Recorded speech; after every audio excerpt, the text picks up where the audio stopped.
Patients पूछती है कि डॉक्टर साहब मैटरनिटी बेल्ट लगाने से क्या लटका हुआ पेट ठीक हो सकता है, मेरे पेट के जो मसल्स हैं वो टोन अप हो सकते हैं और यूट्रस वापस अपनी जगह पे जा सकता है। और बहुत सी औरतें अपने बढ़े हुए पेट का इल्जाम भी इस बेल्ट पे लगाती हैं, इस ऑपरेशन पे लगाती हैं।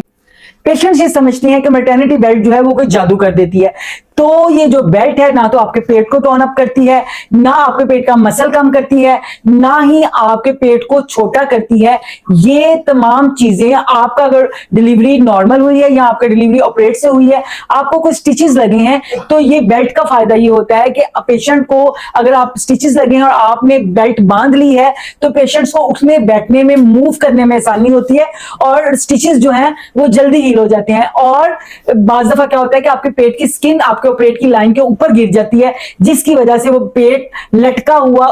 पेट जो है वो आपके जख्म को खराब कर सकता है, जख्म में पस डाल सकता है और उसमें जरासीम की पैदाइश। तो इसलिए बेल्ट लगाने से क्या होता है कि आपके जो टांके हैं वो जल्दी हील हो जाते हैं, आपके कमर में दर्द नहीं रहती, सपोर्ट करती है बेल्ट आपको, क्योंकि आप डिलीवरी के बाद अपने बच्चे को दूध पिलाने के लिए अपने पोस्चर को काफी घंटों एक जगह पे रखते हैं, जिसकी वजह से कमर में दर्द रहता है और ये बेल्ट से आपके कमर का दर्द ठीक हो सकता है।